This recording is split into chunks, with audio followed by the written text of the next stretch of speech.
So you want to create a UX research portfolio with no experience? You came to the right place. What is up, lover researchers? It's Kevin. Welcome back to another video, and I just want to say I feel your pain. If you're trying to create a portfolio and you haven't any experience, I've been there. When I was trying to look for jobs, I couldn't get a job. I couldn't get an internship because I wasn't in school, because I couldn't get into school. I couldn't get into master's programs. And so I thought there was no way I could make a portfolio, right? Wrong! I get this question a lot. If you're wondering how to approach problems to create a portfolio, I got you. A lot of you have been asking me how to actually put one together. So, drum roll please! I'm working on a 5-part series to have you follow along step by step as we build a portfolio project together. It's taken a lot of preparation, and I mean a lot. Besides the regular YouTube videos, it took me about a month or two to do research on this topic. I spoke with industry experts on how to approach it. I spoke with my professors, and enough research to make sure that I'm giving you a challenging enough project. And I don't know about you, but I've never seen an example step-by-step project online for free. So if you haven't subscribed already, hit that subscribe button and the bell icon. I'm gonna release it in a couple of weeks, so be on the lookout. If you want to know what to include in your UX research portfolio and how to structure it for interviews, I got videos for that. You can click up here or down in the description below. Now, on to the video, creating a portfolio with no experience. The first question is, how do I find projects to work on? I'm gonna let my friend Shia LaBeouf tell you. No! What are you waiting for? Do it! Just do it! Yes, you can! Just go out and do it. You have to stop waiting for people to give you projects because no one's gonna do that.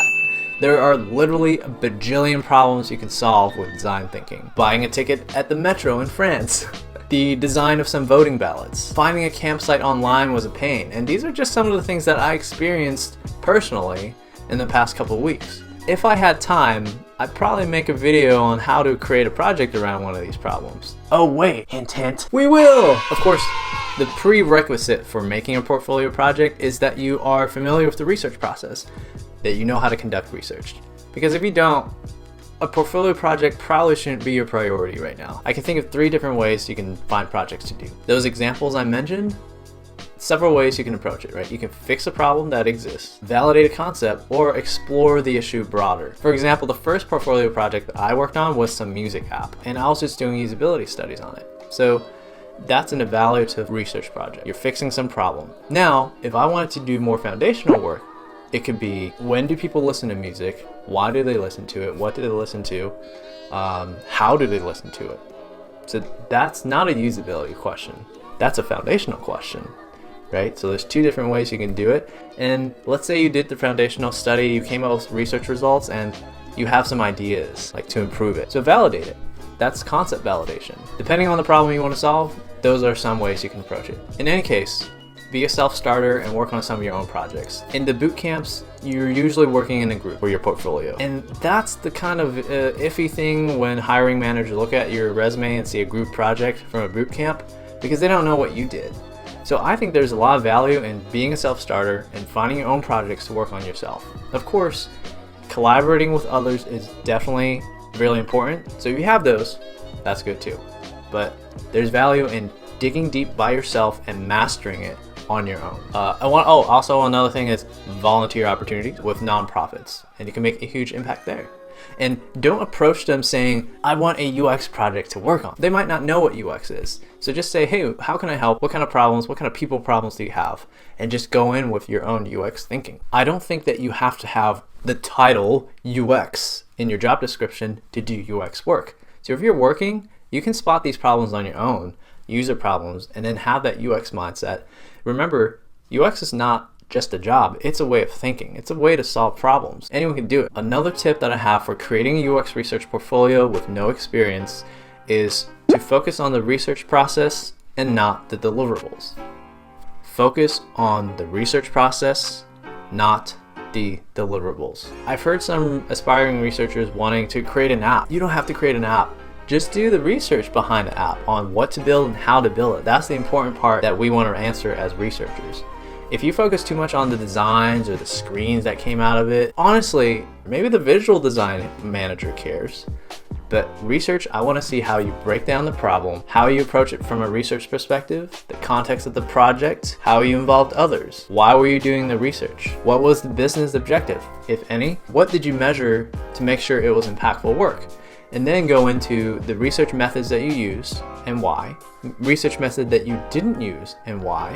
What would you do differently if you had more time, if you had infinite budget? What would you do differently? And what did you do with the results? Those are the things that I look for in a research portfolio. All of this in my other video, you can check it out in the description below. The final thing that I want to say is researchers are not only supposed to do evaluative usability work. I call that reactive research, reacting when something already came out. I think researchers have to be a lot more proactive in their research, spotting problems, recognizing when problems are developing, recognizing patterns, and saying, hey, I noticed this is happening, we should dig deeper. That's proactive research. Think about this situation, looking for a job as a UX researcher or creating a portfolio as a researcher. This is a problem, right? This is a UX problem that you can probably do some research on. It's like meta UX research.